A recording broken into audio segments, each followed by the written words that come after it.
Yo estaba, no le voy a decir estudiando, sino solo leyendo Apocalipsis capítulo 12.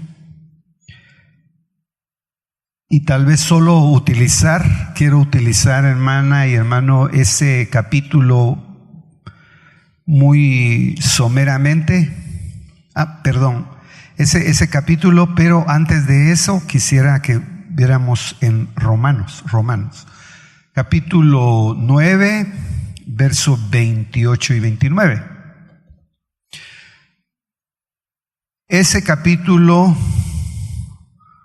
en esa parte, en la versión Peshitta, me parece que es, hermano.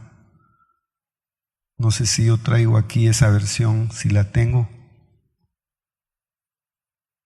Vamos a ver. Sí. Es que me llamó mucho la atención esa versión, porque ahí no dice como dice la versión de las Américas. Pero yo le voy a leer la versión de las Américas, y si usted tiene la Peshitta, pues la puede buscar ahí. El pasaje que yo quiero analizar, hermano, es que ahí hay un decreto. El hermano Saulito. Gracias, hermano. Este es. Sí. Es que fíjese que me llamó mucho la atención que en la versión Peshitta, ahí está, dice, el encabezado está hablando de la salvación y está hablando de cómo el Señor se le manifestó al profeta Elías, y cómo Elías llegó a considerarse el único sobreviviente de una persecución fuerte. Por supuesto, nosotros decimos Jezabel, una mujer que persiguió a Elías hasta la muerte. Pero ella nada más, déjeme decirlo de esta manera, era una antena receptora de poderes sobrenaturales. Todos decimos Jezabel, pero realmente ella nada más era una receptora de batallas que se estaban librando en regiones celestes, pero que de alguna manera las quieren encaminar hacia esferas terrestres. Y digo eso porque, digamos, ahí está no discutiendo, sino está hablando Elías, y el Señor lo que le manifiesta es su misericordia soberana. De eso no lo vamos a leer, 9 del 18 al 26, pero en el 28, en esta Peshitta dice determinación y decreto de Dios sobre la palabra. Ese es el encabezado. En el 28 dice, Él ha determinado y decretado la palabra, y el Señor la ejecutará sobre la tierra. Y como dijo Isaías previamente, si Jehová de los ejércitos no nos hubiera dejado un remanente, hubiéramos llegado a ser como Sodoma y hechos semejantes a Gomorra. La parte que yo quisiera trasladarle, hermana, es la parte en donde dice, o hacer una pequeña reflexión, es donde dice, si Jehová de los ejércitos no hubiera dejado un remanente, hubiéramos llegado a ser como Sodoma y hechos semejantes a Gomorra. Bueno. Primer detallito, nadie, hermano, puede agregarle a lo que Dios ya ha decretado. Si Dios ya decretó algo, eso tarde o temprano se tiene que cumplir en el programa de Dios, en su momento específico. En la versión de las Américas es un poquito diferente, pero a mí me llamó la atención porque en la versión de las Américas dice, Él ha determinado, vamos a ver si así dice, Él ha determinado y decretado la palabra, el Señor la ejecutará sobre la tierra. Y como dijo Isaías previamente, si Jehová de los ejércitos no hubiera dejado un remanente, hubiéramos llegado a ser como Sodoma y Gomorra. Es que yo esta versión la copié de la Peshita. No, le voy a leer las Américas, hermano, perdone.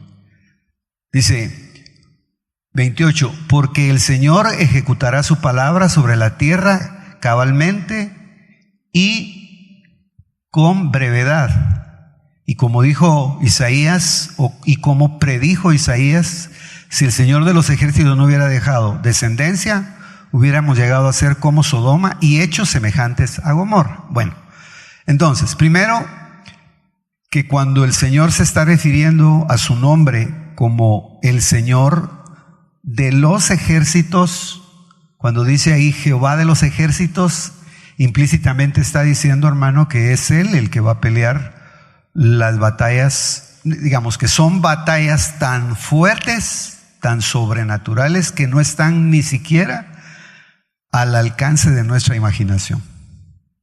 Cuando la Biblia, hermano, habla acerca de que la salvación nuestra es una salvación tan grande y que no tiene precio, está referida a eso.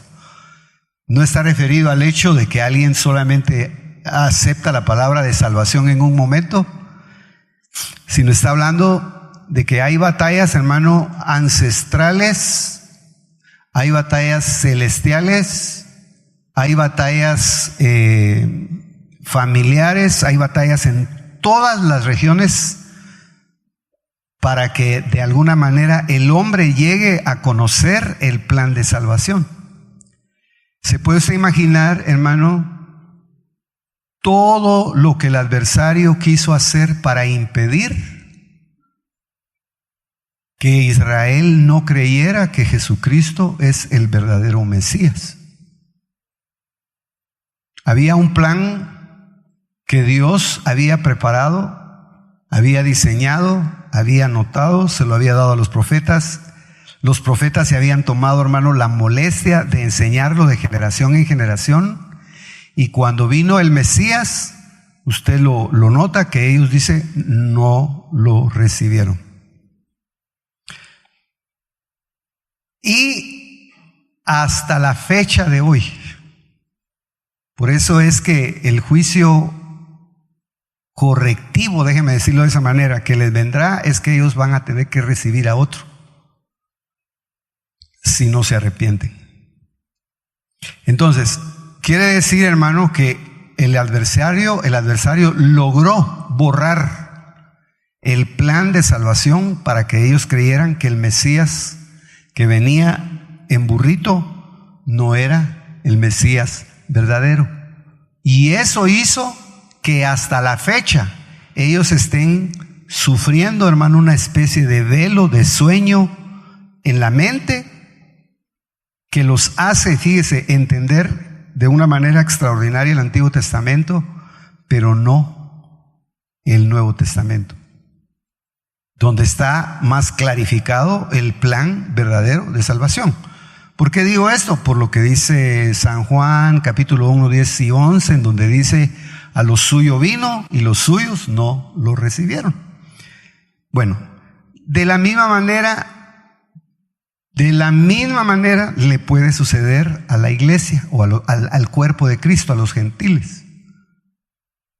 Y yo hoy que estaba leyendo el pasaje, entonces me ponía a pensar que a medida que la venida del Señor se vaya acercando, a esa medida, hermanos, se van a ir arreciando batallas espirituales tan fuertes, pero tan fuertes, que nosotros las vamos a percibir, pero según el grado de espiritualidad que tengamos. Para algunos no habrán batallas, pero el hecho de que no hayan batallas no quiere decir que no se estén realizando. Es decir, algunos pasarán la vida muy normal, creyendo que no se está moviendo nada en el mundo espiritual. Pero para aquellos que de alguna manera tienen ejercitados sus sentidos, van a percibir los ambientes y van a lograr de alguna manera definir, hermano, que lo que se está librando en el mundo Es una gran batalla espiritual. Bueno, cuando estoy hablando entonces de eso, me estoy refiriendo a que el profeta está hablando de Jehová de los ejércitos. Él va a mover. El ejemplo, tal vez podría usted nada más traer a su memoria el pasaje de Daniel. Daniel lo que podía hacer era autodisciplinarse a través del ayuno, de la devoción, nada más. Pero las batallas realmente se las tuvieron que librar seres espirituales en esferas celestes. Entonces, eso ya nos deja a nosotros claro, hermano, que nosotros lo que tenemos que hacer es no descuidarnos, estar alimentando constantemente todo aquello que nos hace permanecer con vida espiritual. Esa es nuestra lucha. Usted no se preocupe cómo son esas batallas arriba, porque no estamos capacitados para entenderlo y verlo. A veces ni lo creemos a veces. Entonces nosotros nada más ocupémonos, hermano, de fortalecer nuestro ser interior, y por eso yo estaba meditando en estos poquitos días que bien podemos nosotros ya comenzar a dejar que pase toda la expectativa del mundo y comenzar otra vez un ciclo a pedir misericordia, a rogarle al Señor misericordia. Y que tal vez en estos días usted pueda presentar sus peticiones delante de Dios. ¿Cuáles son sus necesidades? ¿Cuáles son sus proyecciones? ¿Qué quiere usted o qué quisiera usted? No que le dé, sino más qué quiere usted, en qué quiere ser perfeccionado en Dios. Lo triste sería estarle pidiendo al Señor y dice que Él hace salir su sol sobre buenos y malos. Entonces tal vez lo que nosotros, o yo podía dejarle a usted como una sugerencia, es mejor pidámosle al Señor que Él corrija lo que tiene que corregir, que solo Él puede corregir en nosotros. De ahí nadie lo va a poder corregir. Las batallas se van a seguir librando. Ahora, ya para ir, digamos, entrándole un poquito, mire, la palabra dice claramente, no está refiriéndose, hermano, a gente que no le hubieran hablado acerca de la vida espiritual. Ahí está diciendo claramente, dice, si Jehová de los ejércitos, yo le hago una paráfrasis, si Jehová no nos peleara las batallas, si Jehová no tuviera un ejército espiritual que le peleara las batallas a la iglesia sería exterminada. ¿Cuántos de ustedes, hermano, han leído la historia de Israel como nación así a grandes rasgos? Busca en el internet la historia de Israel y va a ver usted que Israel es un milagro viviente. Ellos llegaron, hermano, a ser casi exterminados, casi los sacaron de su territorio. Llegaron a ser un pueblo pequeñito dentro de su territorio. Y hermano, han pasado guerras, y de alguna manera sobrenaturalmente han sobrevivido. Pero no han sobrevivido porque ellos sean muy inteligentes, ni han sobrevivido porque ellos sean muy buenos en sus ejércitos. Ellos han sobrevivido porque hay un decreto de preservación sobre ellos hasta que digan bendito el que viene en el nombre del Señor. Vaya que no dijo el Señor, pues entonces no voy a volver a manifestarme a ellos, sino dijo, está bien, hasta que ellos reconozcan que yo soy el Mesías, entonces la cosa va a cambiar. Y está retenida la cosa ahí. Póngale atención al movimiento político que están haciendo ahorita en Estados Unidos o en Israel, porque ¿cómo se explica usted que todos daban a Netanyahu como de vacaciones? y ahorita volvió a regresar otra vez a la presidencia o a la primera secretaría. Y su objetivo, hermano, es hacer, fíjese, un tratado de paz con Arabia Saudita. Y en Arabia Saudita están los 2 centros musulmanes más poderosos que hay. Ahí hay algo. Pero eso yo no me meto mucho por ahí. Yo lo único que le digo es, hasta ellos mismos reconocen, hermano, que han habido nubes que se han levantado en tiempos de guerra, literales, como la nube que cubrió a Israel cuando Israel salió por el desierto peregrinando. Eso lo han visto. Bueno, digo eso nada más porque entonces, hermano amado, la batalla no se ha terminado. La batalla sigue y arrecia. Pero lo que a mí me llama la atención es que ahí dice claramente que si Dios no hubiera decretado que fuera guardado un remanente, mire cómo hubiera llegado a parar, cómo hubiera llegado o cómo podríamos llegar a parar, porque nosotros no estamos excluidos. Por eso es que uno se asusta, hermano, de cómo gente que, incluyéndonos, que debería de evolucionar en el evangelio, se degenera. Increíblemente. Cosas que uno cree que no va a llegar a ser en estados en donde su mente está clara y está en íntima comunión con el Señor, de repente como que se los borran de la cabeza y comienza un proceso de regresión. Ahora, digo eso porque mire lo que dice ahí. Si Jehová de los ejércitos no hubiera dejado un remanente, yo estaba buscando aquí, no sé si le traigo yo el concepto, pero es sencillito el concepto de remanente. Quiere decir que hay un decreto de decir, este resto no lo toquen, por decreto. Dice, el remanente es un cuerpo de fieles. Lo que queda, quiere decir remanente. Entonces quiere decir lo que queda de todos los ataques que el adversario ha proyectado sobre los salvos. Dice, lo que queda de esta larga y preciosa línea y que sobrevivió a los feroces ataques de Satanás. Haga usted nada más, hermano, un recordatorio de cuántas personas han caminado a lo largo de su caminar. Si aquí hay gente que tiene 40, 35 años de convertido, haga una basadita y va a ver. Y muchos se han quedado. Algo pasó.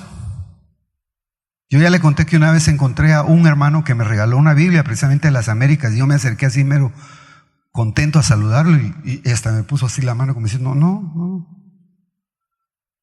ya no soy cristiano. Entonces, delicado.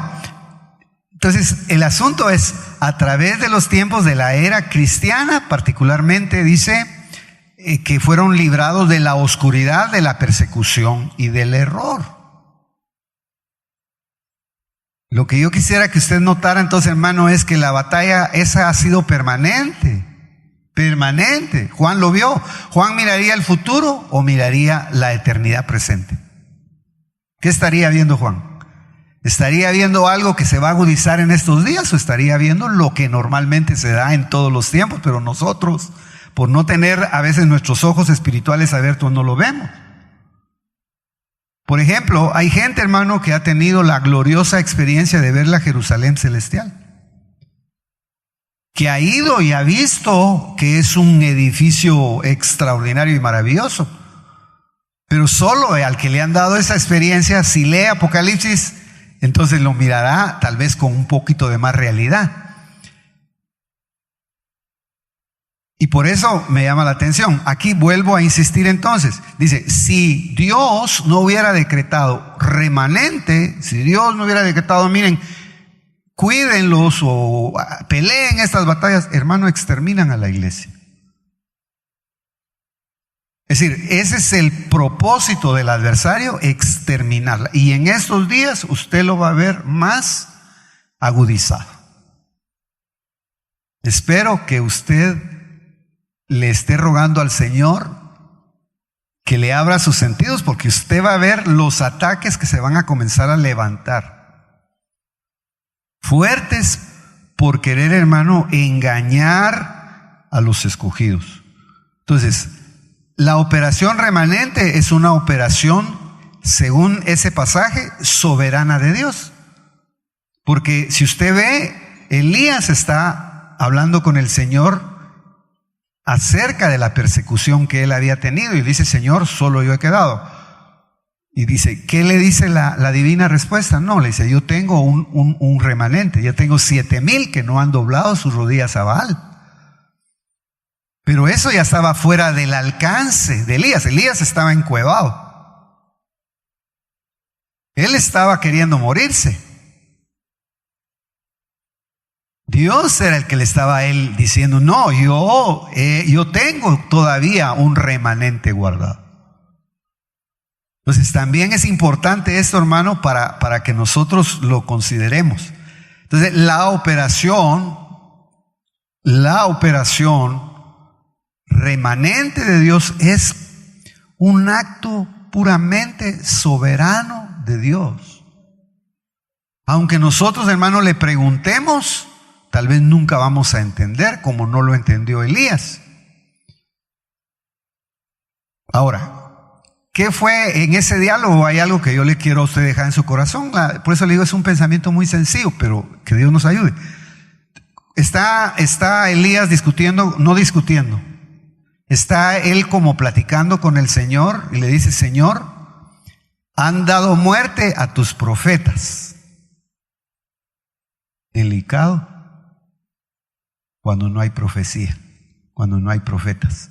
Digamos, el profeta abarcando la profecía como don genuino, abarcando, hermano, la palabra profética más segura y abarcando el ministerio genuino profético.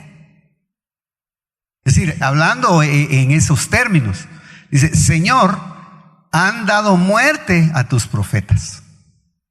Uno. Entonces, lo que el adversario va a querer, hermano, y ha hecho por todo el tiempo, es que el pueblo no tenga una palabra que lo alumbre, que le señale ciertas cosas, que le señale el camino. Porque yo estaba viendo, hermano, que en Proverbios 29:18, mire lo que dice: sin profecía el pueblo se desenfrena.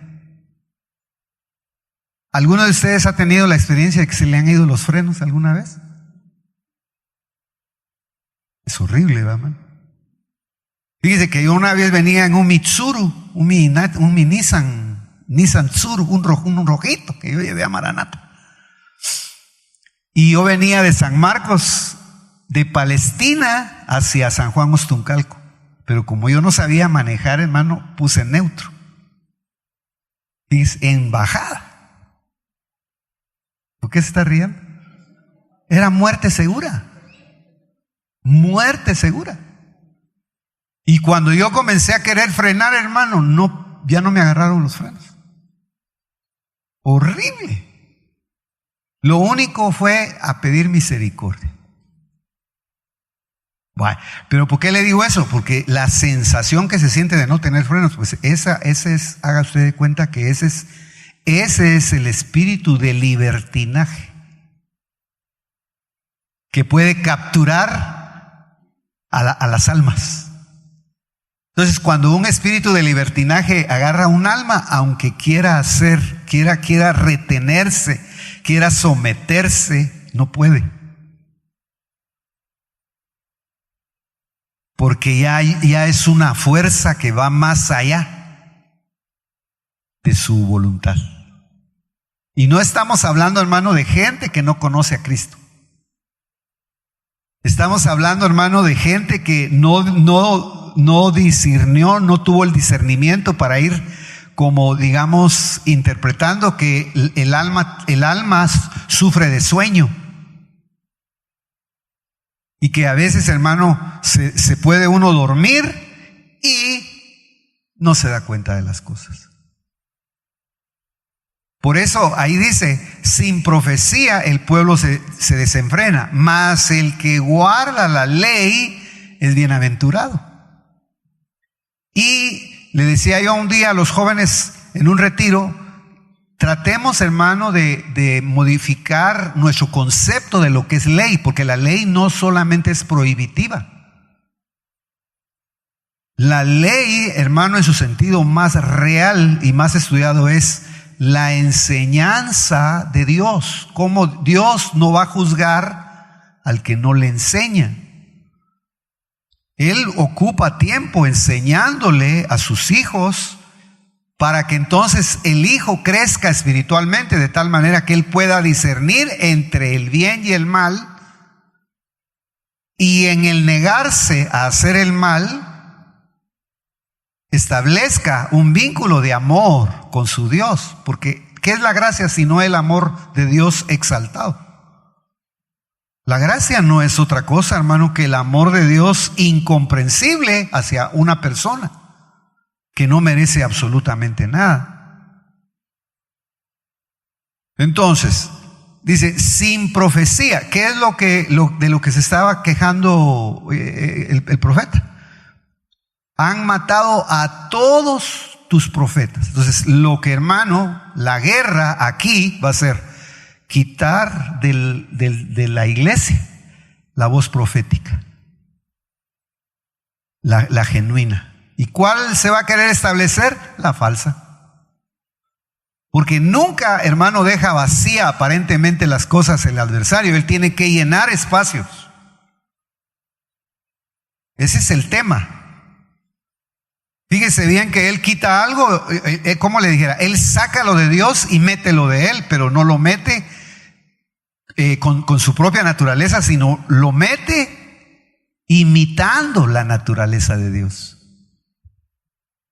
Por eso es que nosotros tenemos que pedir misericordia en estos días, y así en una forma rápida, dice, sin profecía no hay, por ejemplo, llamados al arrepentimiento. No hay un volver a los ciclos constantes, hermano. Fíjese que yo me pongo a pensar, y hablemoslo claro, la iglesia religiosamente hace sus ciclos anuales de vida. Cada año la iglesia, unos hacen cenas de Navidad, otros hacen sus cenas de fin de año, y hermano, no nos vamos a meter a discutir eso. Los tamales, al final de cuentas, son ricos. No hay que discutir tanto sobre eso. El punto es, hermano, que al final hay cosas que son más importantes.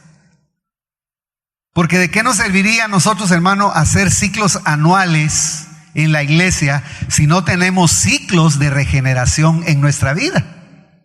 ¿Qué preferiría usted? Que hiciéramos nuestro ciclo anual y que ahorita pasara una actividad tremenda, pero nuestra alma nunca es llamada al arrepentimiento.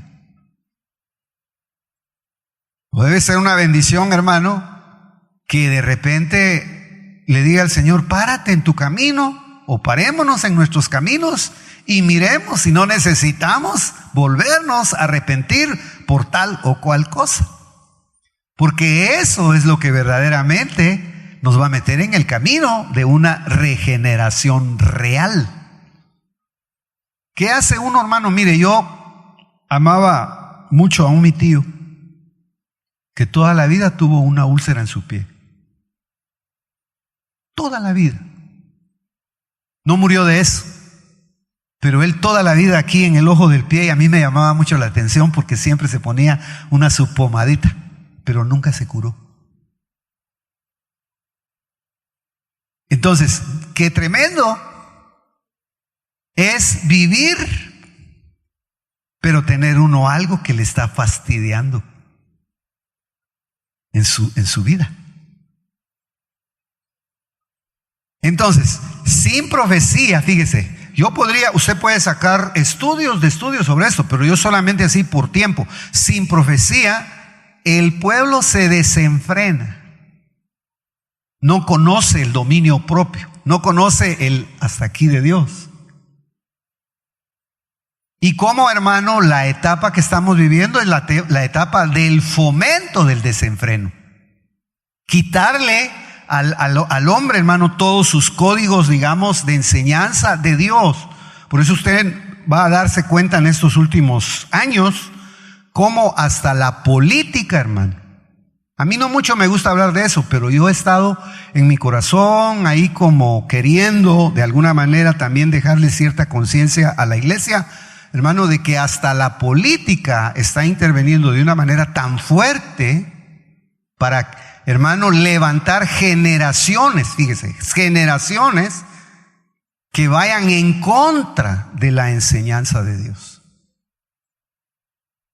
Muy fuertes. ¿Sabe usted, hermano, que las peores aberraciones de las cuales ya está sufriendo la sociedad actual se han generado y han sido financiadas en las universidades? Que hay financiamientos en las universidades, hermano, para fomentar que a las generaciones actuales les cambien la mentalidad. Delicado.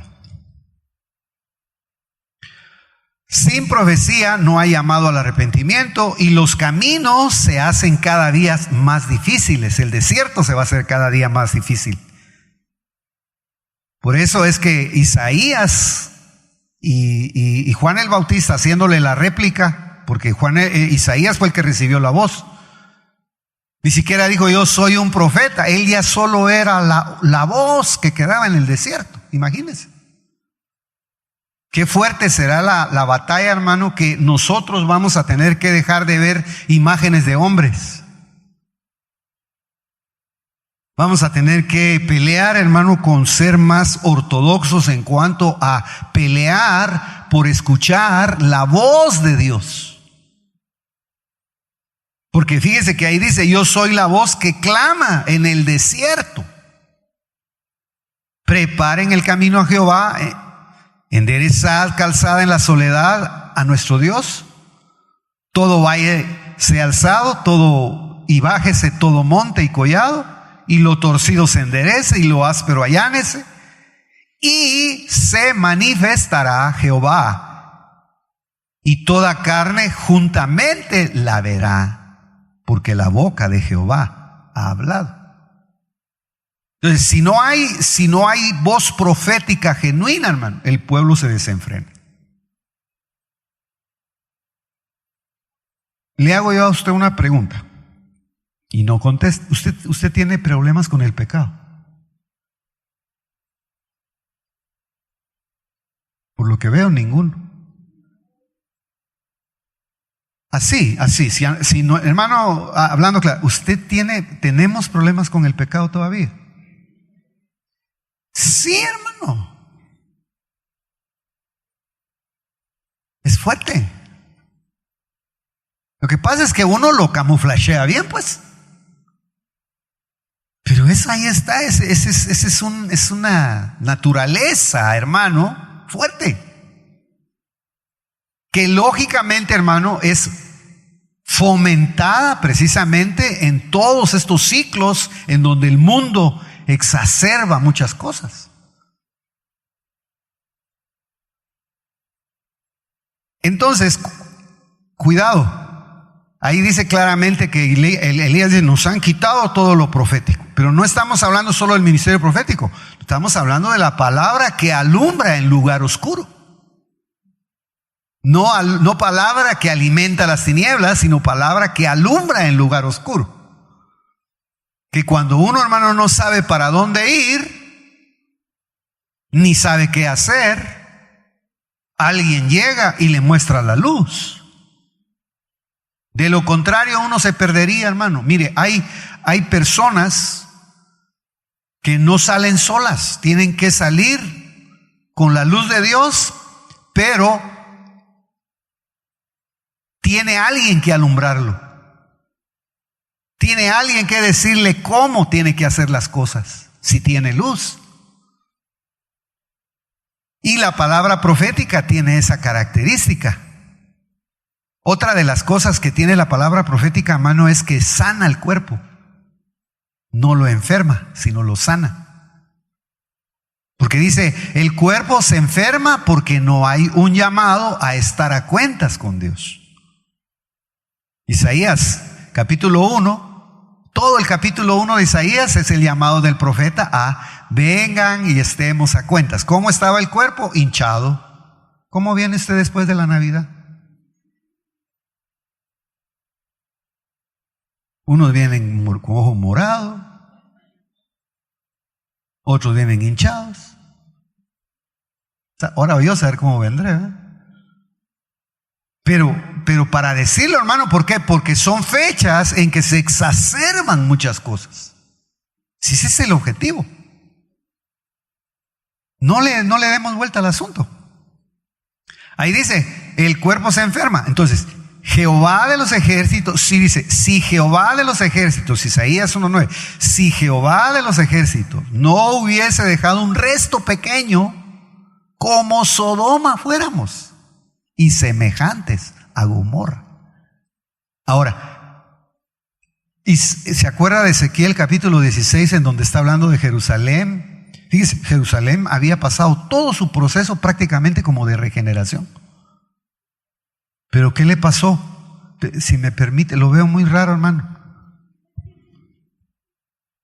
¿Cómo está su alma? ¿Cómo está la mía, diga? Busquemos Ezequiel capítulo 16, es que fíjese que yo, Ezequiel 16, donde dice,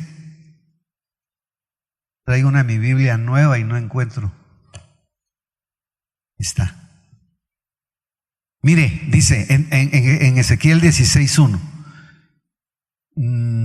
dice, así dice el Señor de los ejércitos, no, así dice el Señor Dios a Jerusalén, por tu origen y tu nacimiento eres de tierra del cananeo.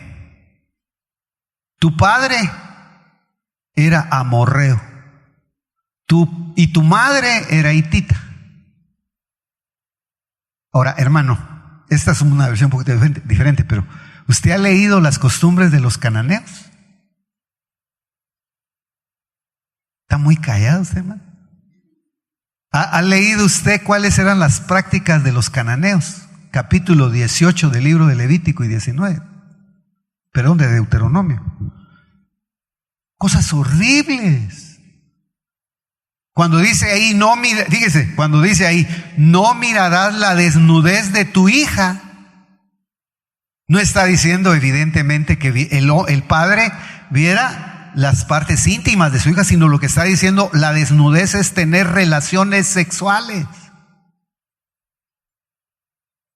Cuando la Biblia habla, hermano, de ver la desnudez de su hermana, estaba hablando del incesto.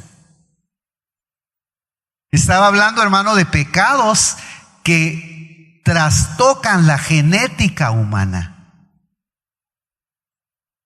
Y los cananeos, hermano, tenían esas prácticas. Pero Dios había exaltado su misericordia, hermano. Por eso le dijo a Jerusalén, le dijo, mire, le dije, tu madre, en la versión, la otra más común, la otra versión, permítame, la voy a buscar aquí.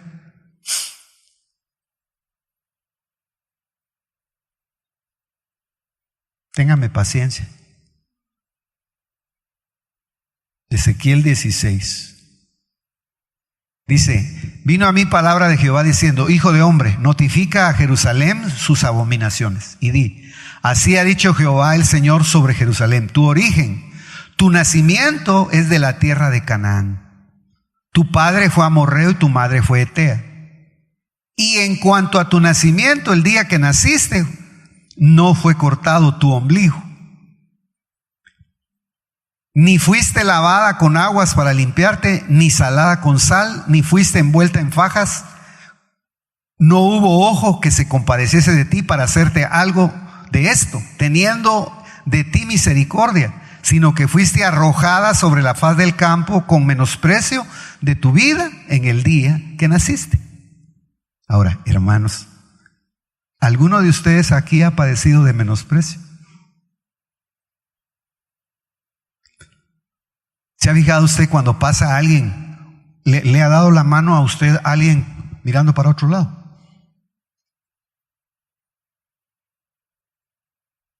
Saludos.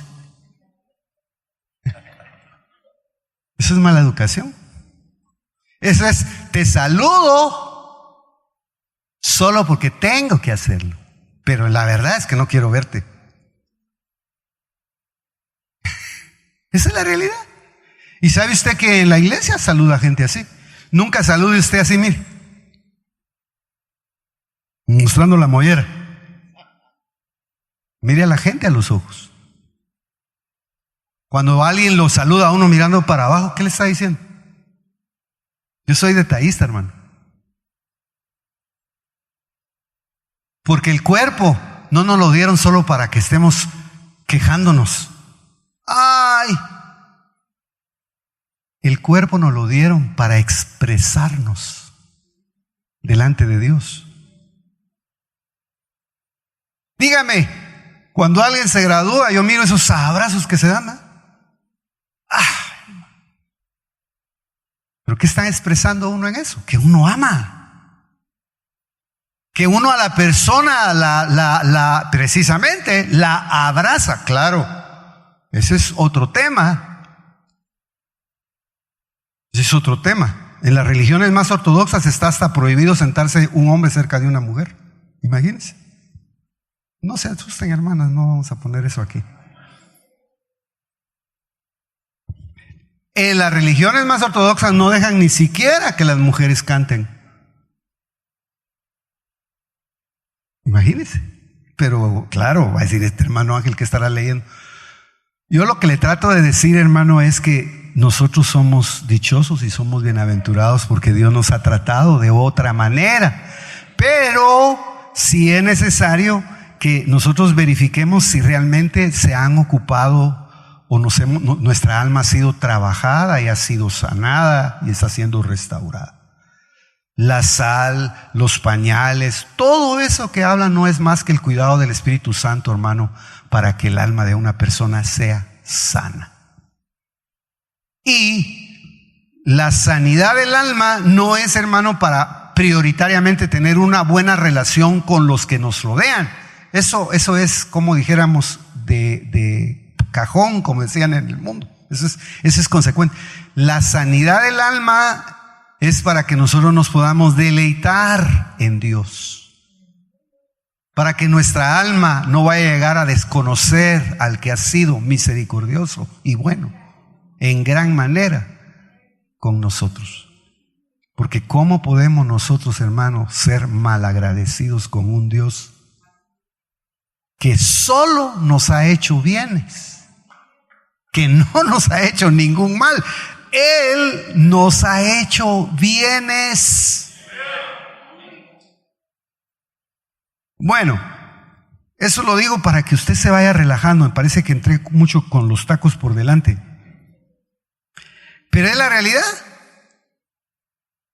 Entonces, si no hay palabra, mire, hermano, todo ese proceso, pero si usted sigue leyendo del verso 1 hasta el verso 14, Jerusalén como ciudad madura, o la iglesia, con pechos, con vestiduras de lino, su cabello largo, trabajada desde su niñez, sin amargura, sin resentimiento, sana. Pero mire qué dice en el verso 15. Pero tú confiaste en tu hermosura. Te prostituiste a causa de tu fama. Y derramaste tus prostituciones a todo el que pasaba. Bueno, ¿y no están hablando de la misma, pues? Por eso, hermano, a mí me preocupa y me inquieta que el pueblo de Dios no sea observador de lo que le rodea. Usted debe de ser observador. ¿Quiere que le diga una cosa? ¿Sí? Las fiestas paganas las fomenta generalmente la entidad que tiene por nombre prostituta.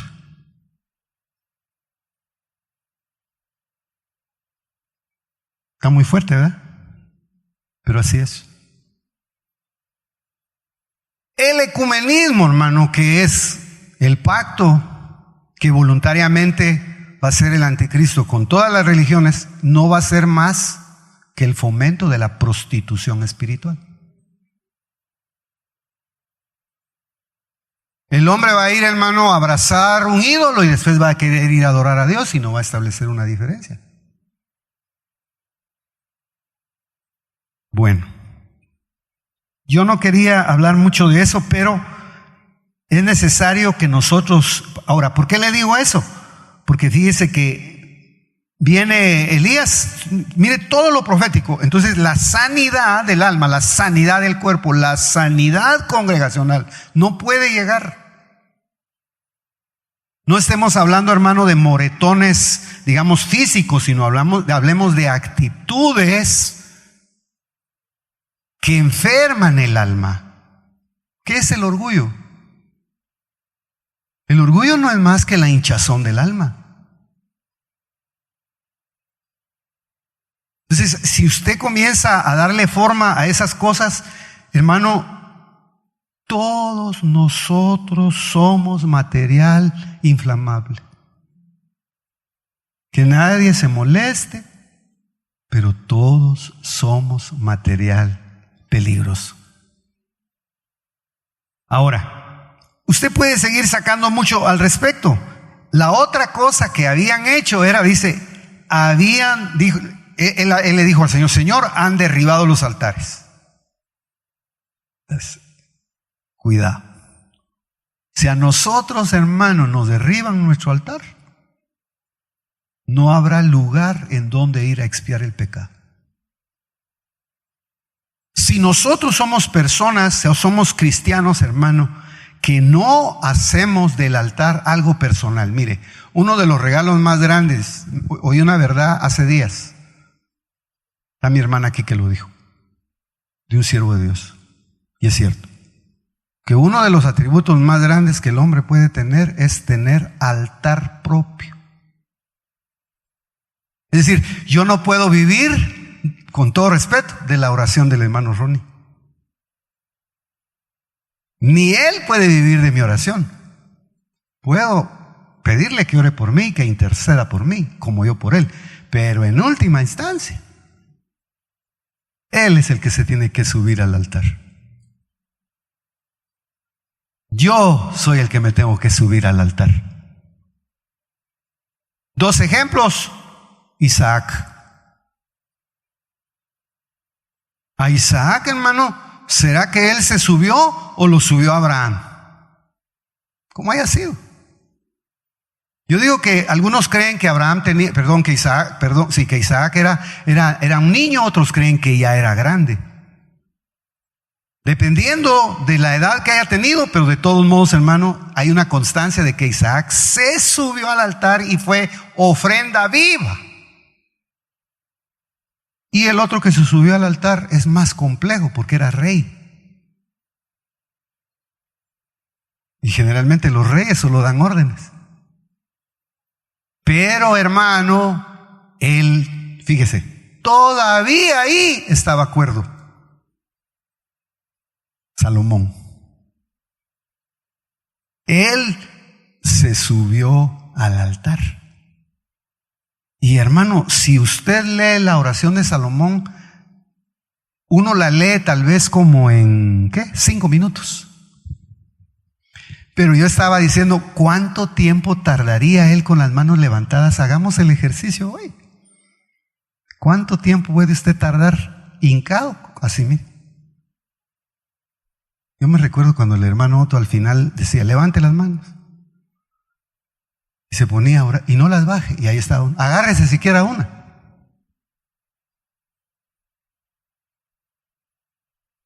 Bueno, entonces, voy a decirlo como congregación, a la iglesia de Cristo, cantar de los cantares, no le pueden derribar su altar.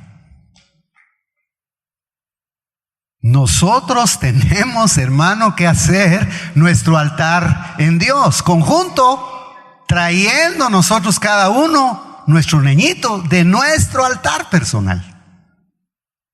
Para que hermano, ¿cómo le dijera? Se minimicen las corrientes que quieren arrastrar a la iglesia. Para que, hermano, se aminoren, ¿está bien dicho? Sí, ¿está bien dicho? Se hagan menores, se hagan menor la fuerza de las corrientes de la serpiente. Porque el término remanente es el último versículo del capítulo 12 de Apocalipsis. Es el último versículo del capítulo 12 de Apocalipsis, que es el resto de la descendencia fue perseguir la serpiente. ¿Sabe a quiénes fueron preservados? O lo voy a decir ya en otros términos. Solo el niño varón. ¿Quiénes van a ser preservados? Solo los que se mantengan como niños. Los que guarden su inocencia van a ser guardados. Ahí dice, entonces, hermano, dos cosas. El cuerpo dice, el cuerpo se enferma si no hay profecía. Y de una vez deja hasta dónde podría llegar el cuerpo. Podría llegar, dice, a ser semejante a Sodoma. Parecida a Sodoma y Gomorra. Podría llegarse a esas posibilidades. ¿Cómo se explica, hermano, usted que hay iglesias ahorita? Yo estaba escuchando, hay 4 movimientos cristianos que avalan el movimiento LGTBYZ.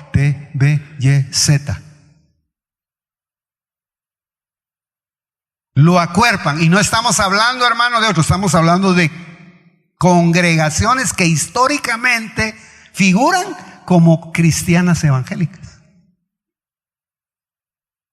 Ya se aceptan pastores homosexuales. Se casan homosexuales. A ver si irán a censurar el... Por eso le digo, va a llegar un día en que ya no vamos a poder hablar, pero hermano, a mí no me interesa salir en el internet. A mí lo que me interesa es dejarle a usted la palabra. A mí lo que me interesa es dejarle a usted el pensamiento. Punto. Usted no se preocupe, hermano, de que si hay 30,000, 40,000 seguidores, olvídese de eso. Esa es una farsa.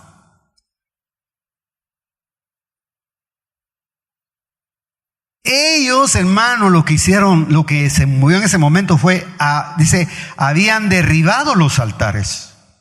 Es decir, habían dejado al pueblo sin el centro de la vida espiritual. Por eso el profeta estaba encuevado. Por eso la palabra, hermano, no puede manifestarse. Por eso hay tantos problemas para enseñar. La gente, hermano, quiere fiesta, quiere bulla, pero no quiere oír la palabra. La iglesia, hermano, está borracha de alabanza, pero no quiere oír que le señalen su condición. Fíjese bien. Ya me estoy hasta cayendo yo aquí. Hermano amado, Primera de Reyes 8:22. Ya voy a terminar. Luego se puso Salomón delante del altar de Jehová, en presencia de toda la congregación de Israel, y extendiendo las manos al cielo dijo: Jehová Dios de Israel, no hay Dios como tú, ni arriba en los cielos ni abajo en la tierra, que guardas el pacto y la misericordia con tus siervos, los que andan delante de ti con todo su corazón. Usted puede leer todo el capítulo, pero más adelante dice, más adelante, en Crónicas dice: cuando Salomón acabó de orar, descendió fuego del cielo y consumió los holocaustos y las víctimas. Es que, hermano, mire, yo esto, y usted lo ha repetido, y algunos lo han enseñado y lo han estudiado en los discipulados, pero el culto no es solo cantar nada más. El día que usted puede venir una vez al mes, puede venir una vez al año, puede venir solo cuando le toca privilegio, eso yo no lo voy a discutir. Pero lo importante, hermano, es que no pierda yo la visión y que Dios me enseñe que el culto tiene como fin último que yo logre, hermano, en su presencia tener la oportunidad, hermano, de rendir mi alma delante de su presencia. Por eso la demanda, digamos, para los que estamos en las reuniones de culto es mucho más fuerte. La demanda para el servidor es el doble que para el servido. Fíjese, porque el servidor es el que tiene que espantarle, tiene que tener la doble porción, tiene que tener la unción, hermano, para no dejar que el que ha sido atribulado, estorbado en el día, se divorcia de la presencia de Dios. Ese es el tema. Cuando uno, digamos, hermano, no sé cómo fue su día hoy, pero hay días que se levanta uno con la gorra para atrás. Hay días, hermano, y dice que los días son malos. Se puede imaginar cómo se irán a ir poniendo los días. Al punto de que a la iglesia se le van a comenzar, hermano, a limitar sus fuerzas para buscar a Dios. Cada día la iglesia va a ir sintiendo mucho más debilidad. ¿Por qué lo digo? Por lo que dice Isaías, por lo que dice el profeta, por lo que dice Pablo. Si Dios no hubiera decretado un remanente, si Él no hubiera dicho que quede el resto, como Sodoma hubiéramos parado. Por eso es que tal vez yo nada más le dejo esta voz como una voz que nos puede ayudar, porque las batallas se arrecian. Se van a seguir arreciando, hermano. Mire, hay tantos detallitos ahí. La respuesta del Señor al profeta, ya la leímos, dice de la misma manera también, ha quedado un tiempo, en el tiempo presente, y esto es bien importante, hermano, porque dice que cuando el Señor le responde al profeta, dice, y de la misma manera también ha quedado un tiempo, en el tiempo presente, un remanente conforme a la elección de la gracia de Dios. Por eso decía que la operación remanente es una operación soberana de Dios. Uno puede hacer todo, pero al final es Dios el que va a exaltar su gracia sobre la iglesia. Y lo único que nosotros tenemos que hacer, hermano, es provocarnos al amor y a las buenas obras, estimularnos como cuerpo. Si usted, de veras yo se lo recomiendo, si usted no mira a algún hermano que está cerca de su círculo, llámelo y pregúntele, hermano, no lo hemos visto en la iglesia. Aunque le pase como me pasó a mí un día que fui a un supermercado y encontré a una hermana que se sentaba allá, mí. Pero como yo pensaba que ella todavía se congregaba aquí, me le acerqué. Le dije, hermana, ¿cómo está? ¿No la he visto en la iglesia? No, me dijo, si yo ya no voy a esa iglesia.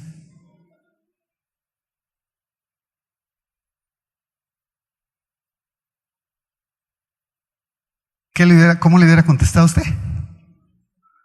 Mire, sentí un golpe, hermano, no hallaba ni qué decirle. Ay, hermana, perdone. Se veía que estaba golpeada, pero yo me comencé a examinar mi corazón. Dije, bueno, gracias a Dios, tengo paz. Pero lo que le trato de decir, hermano, es que cuánta gente está atacada, cuánta gente, si usted se pone a oír todo lo que se oye, no dentro de otras iglesias, se va a estorbar. Por eso, mi hermano precioso, está el altar. Ahí traiga usted la basura. Señor, es que en esta iglesia son todos unos orgullosos. Tírelo ahí. Sí, que aquí, que allá, que fulano. Hermano, nosotros no somos perfectos.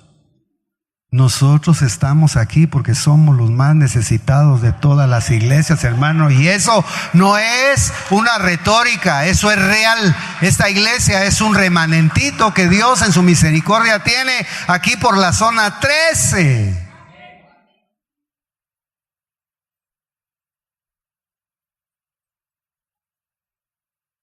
Que no nos quiten nuestro altar. De la misma manera también ha quedado en el tiempo presente un remanente conforme a la elección de la gracia de Dios. Pero si es por gracia, ya no es en base a obras. De otra manera, la gracia ya no sería gracia. Y si es por obras, ya no es gracia. De otra manera, la obra ya no es obra. Parece como un trabalenguas, pero no es mío. Pablo lo explica. Eso es lo que está diciendo, hermano, en sí. Ahí se está refiriendo a las obras de la ley que justificaban al hombre. Pero también yo incrusto de que por eso decía, por mucho que nosotros querramos hacer, al final es la soberana voluntad de Dios la que preserva vidas, movimientos. ¿Sabe por qué, hermano? Porque yo he ido a lugares en donde yo soy testigo de que la gloria de Dios se mueve.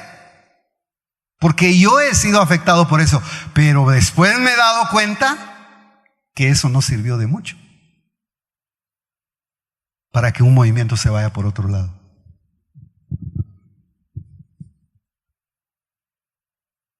Delicado. Entonces nosotros mejor, ¿cómo es? Cuando veas, no, mejor no lo digo, pero habla de las barbas, remojar. ¿Cómo es ese refrán, hermano? No lo digo porque tiene barbas. ¿Cómo es, Joelito? Cuando veas barbas costar, pon la tuya a remojar porque ya también. No, es que, hermano, yo le digo esto y lo digo con temor de Dios. Usted me mira, porque ya le dije el domingo que predicar no es fácil, pero, hermano, las batallas se arrecian. Entonces, ¿qué vamos a hacer nosotros? No olvidemos el lugar donde está el centro de la vida. El centro de la vida es Cristo. El centro de la vida es el Espíritu Santo de Dios. El centro de la vida es el Padre que nos ama incondicionalmente.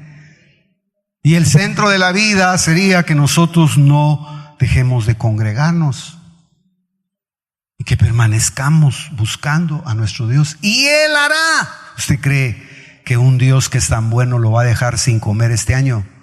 ¿Usted cree que un Dios que es tan bueno no se va a ocupar de sus necesidades? ¿Usted cree? No, hermano, Dios es bueno en gran manera y Él nos ha dado más abundantemente de lo que merecemos. Si nosotros no perdamos de vista, no, de veras se lo digo, que aquí le ofrecen, que aquí tal cosa. Bueno, y no es el mismo Dios el que tienen en todos, pues. Que yo sepa, el Dios de los chinos, de los cristianos chinos, es el mismo nuestro.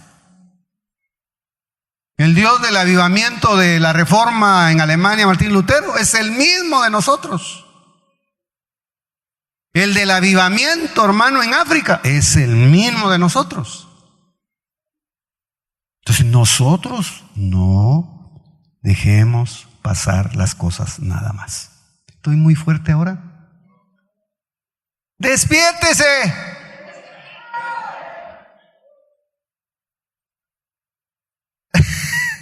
¡Despierte! ¡Ah! ¡Feliz!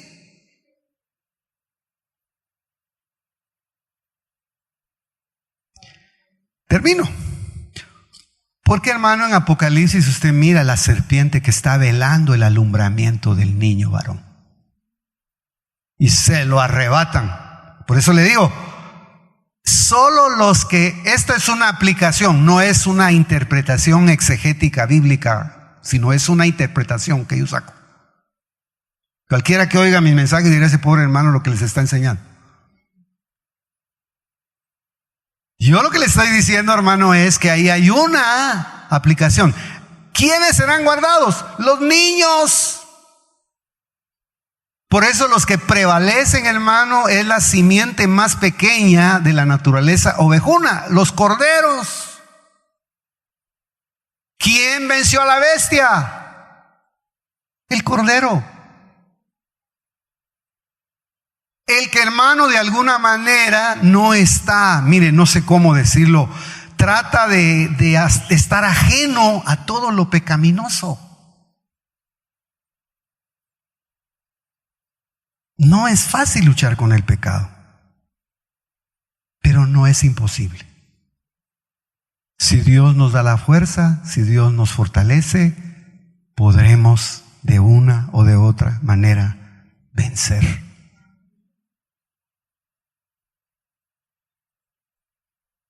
Entonces, sea inocente, usted no esté metiéndose en cosas que no debe meterse, perdone la expresión. Mejor lea su Biblia, en lugar de estar oyendo mensajes todos chanfleados. Ya me destapé, ¿verdad? Lea su Biblia. Lea su Biblia, hermano, lea la palabra. Levántese a leer la palabra. No es importante, qué lindo sería aprenderla y tenerla de memoria, pero léala, porque tarde o temprano se va a quedar impregnada esa palabra en su espíritu y va a traer vida y va a traer salud.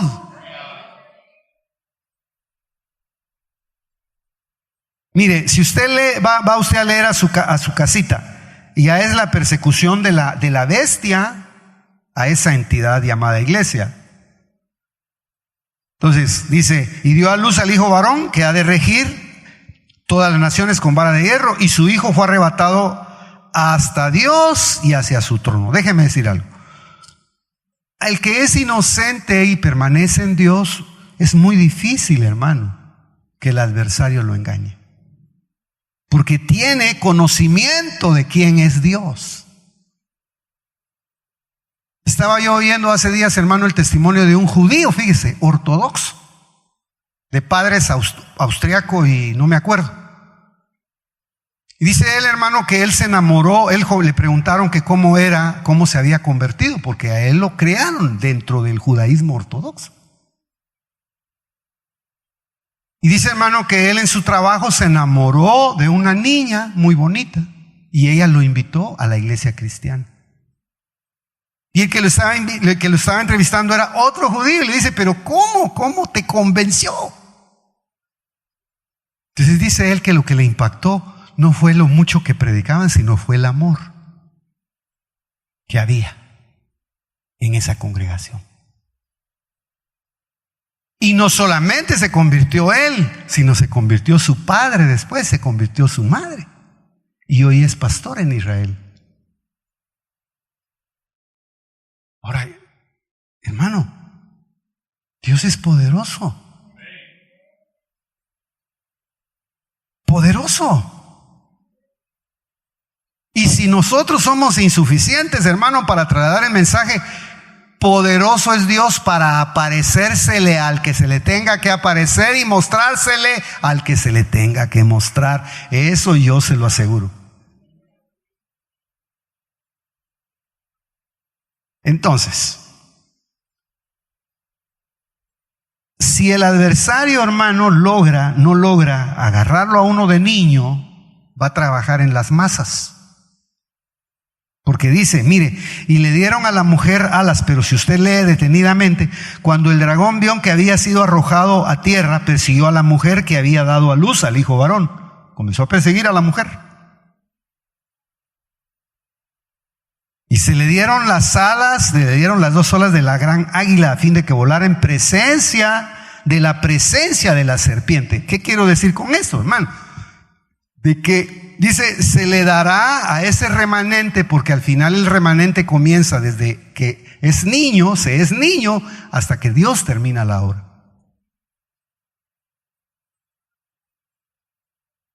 Si el adversario no logra, hermano, trastocar a un creyente cuando muy comienza en la vida cristiana,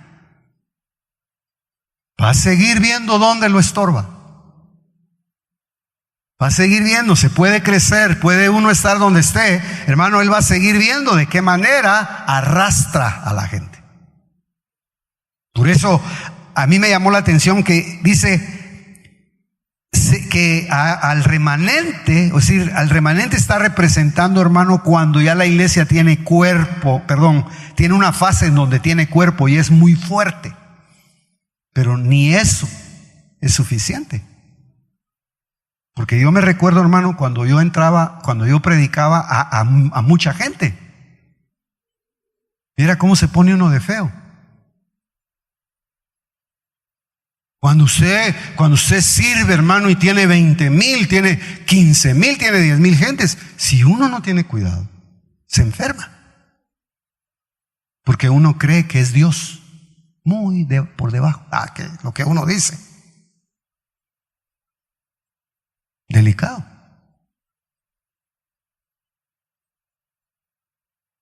Dice, mire, de todos modos hay otra salida. Está el arrebatamiento. Es un Dios que mete su mano y dice, no, yo voy a preservar a este soberanamente.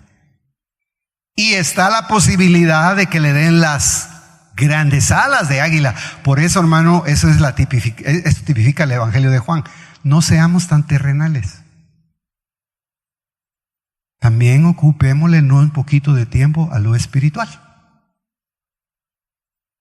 No cante usted solo dos cantitos, cante hasta que se eleve.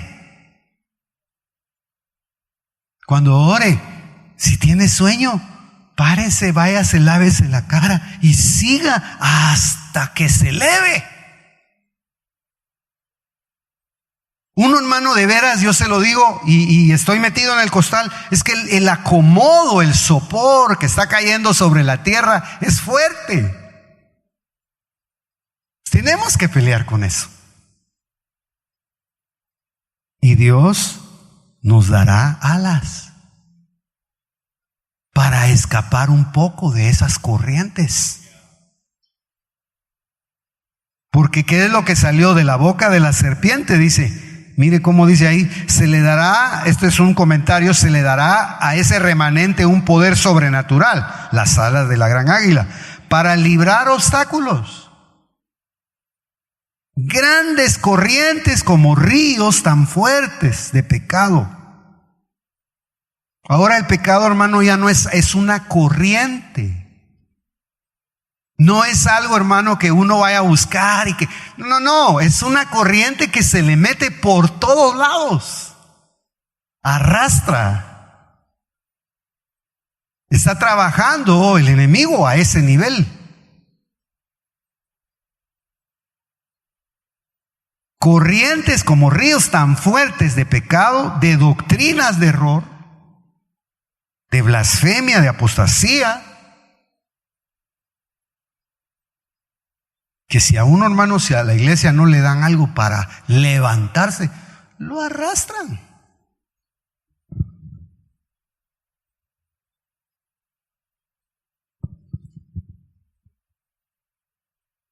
Y dice, salió para hacer guerra contra el resto de la descendencia. Es decir, todavía quedaba un remanentito.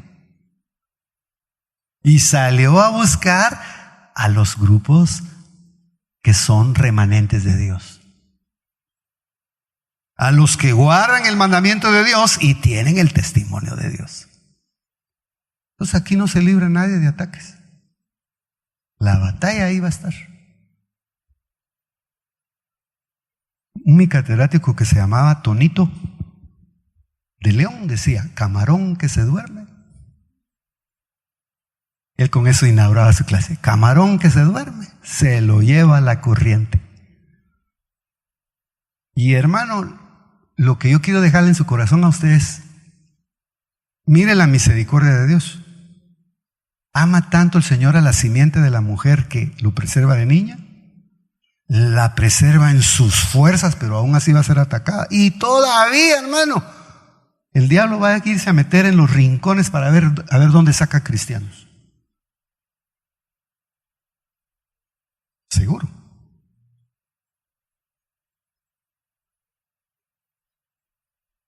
Está usted muy callado, pero bueno. El viernes no vengo para que se tranquilice.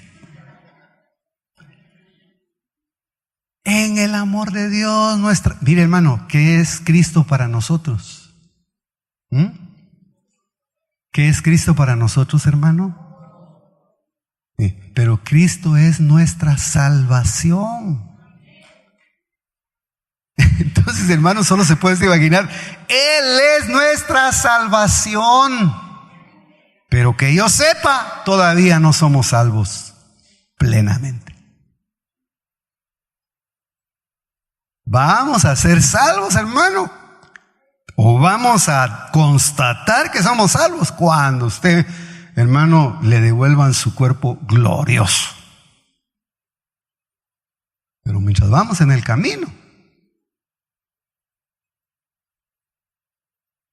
estamos aquí porque Dios es bueno. Que no nos quiten nuestro altar. Y a mí no me gusta mucho orar por el internet porque soy llorón, pero por lo que sea. Está usted cordialmente invitado para mañana a las 5:30, no a dormir. Que Dios nos ayude. Lea y va a ver que ahí cuando Salomón se sube al altar, él dice: Señor, que tu nombre esté aquí. Si alguno está enfermo y que venga a esta casa, tú, Señor, oirás desde los cielos oración. Señor, si alguno tiene alguna contienda con alguien, si alguno tiene algún problema. A eso me refiero. Dios es poderoso para resolver todos nuestros problemas y nosotros vamos al lugar donde está inscrito su nombre. Y perdone, su nombre no está inscrito acá porque aquí se llama Cantares. Su nombre está inscrito en el altar donde Él sacrificó su vida en favor nuestra.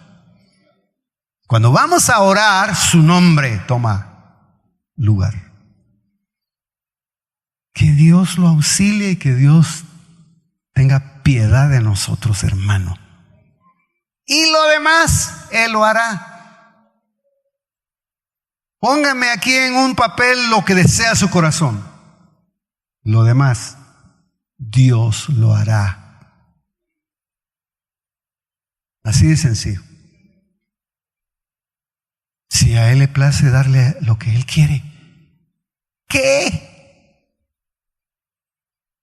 Ahora, si no se lo quiere dar, aunque ayune todo el año,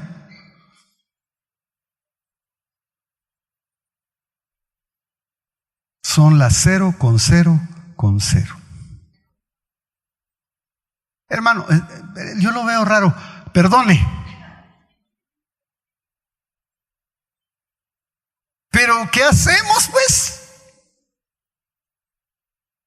Yo mismo me pregunto muchas cosas. Pero bendigo al Señor por esta congregación, hermano. Bendigo al Dios de la gloria por la iglesia donde Dios nos ha permitido ya vivir 22 o 20 años de nuestra vida, que ya representa algo, hermano. Que sí que no estamos jugando. Cuando uno comienza de novio a los 6 meses, todavía se puede repetir. Casado al año, todavía está medio sancuchado. A los 5, todavía, pero ya con 20, ya no es tan fácil.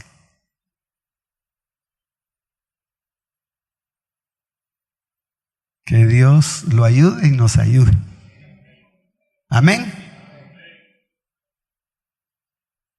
Me alegro de ver al del hermano José, perdone que diga así, siervo de Dios.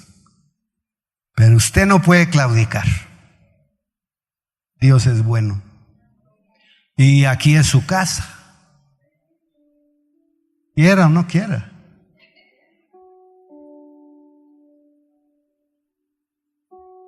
Dios es bueno. Yo después de que les doy las grandes somatadas, no hay cómo, los quisiera ir a abrazar.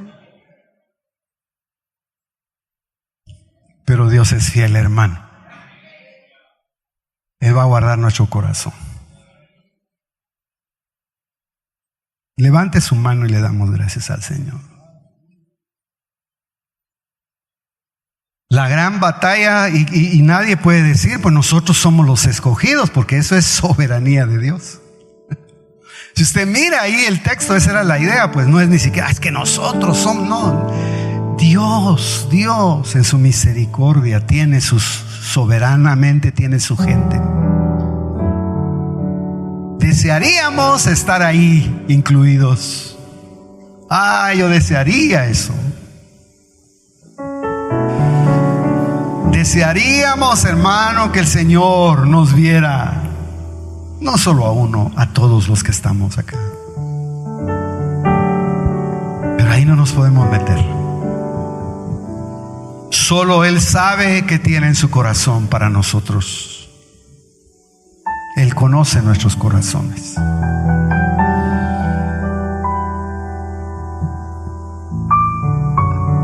El Dios de los ejércitos, las batallas que se han de librar en los últimos tiempos son fuertes, hermano. Muy, muy fuertes. Por eso es que cuando usted lee Apocalipsis capítulo 12, usted ve que lo que está viendo Juan es una batalla en donde sale el príncipe de los ejércitos de Jehová, el arcángel Miguel. Él es el que sale a pelear.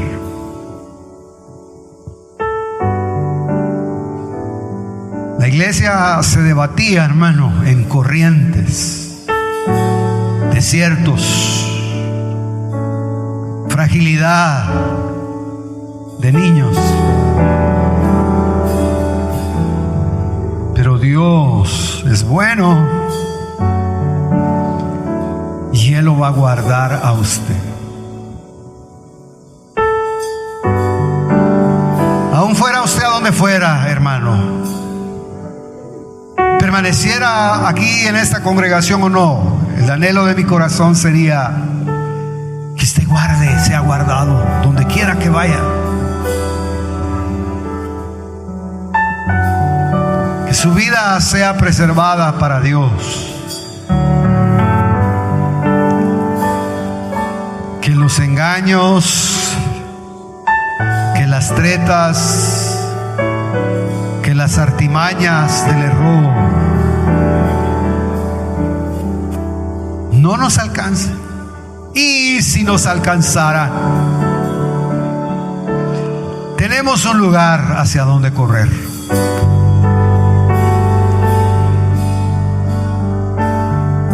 El evangelio no es estar buscando congregaciones. El evangelio es estar buscando al Salvador. El evangelio no es estar buscando corrientes. El evangelio es estar buscando el camino de la verdad.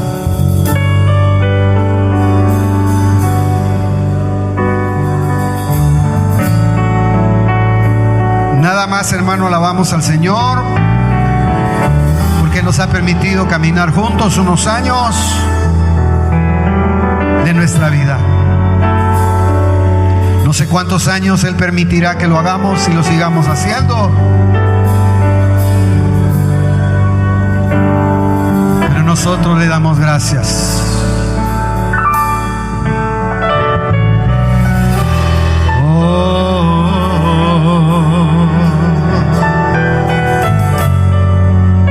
Cuando usted se levanta, o cuando usted en la tarde o en la noche, cuando se comunica con Dios,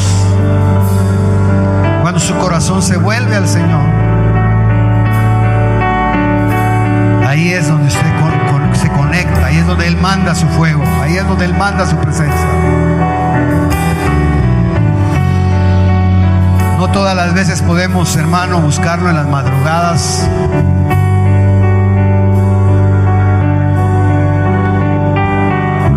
Pero no deje de hacerlo. No deje de congregarse. No viene usted a oír a un hombre, no viene a oír a los hombres. Usted está buscando al Señor.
Así como Israel, hermano, cortó la corriente del Jordán, humillándose, pasó por las regiones más profundas de la tierra, porque iba a entrar a pelear con gigantes.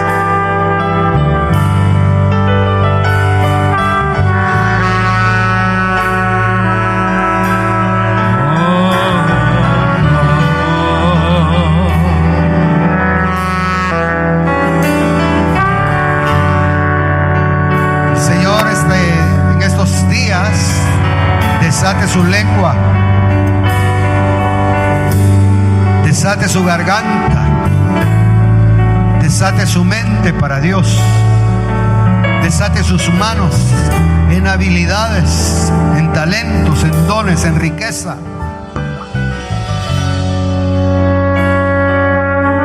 No solo acá, sino en su trabajo, en su casa, en su hogar. La relación con los hermanos que usted ama.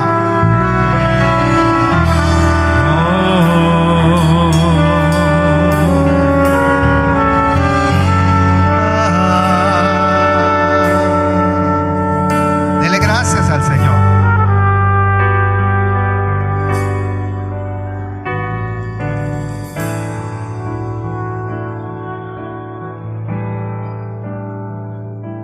Hoy es tiempo de buscar su rostro. Hoy es tiempo de acercarnos a Él. Hoy es tiempo de irnos delante del Señor. Restaurará nuestro ser. Hoy es tiempo de buscar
es tiempo de buscar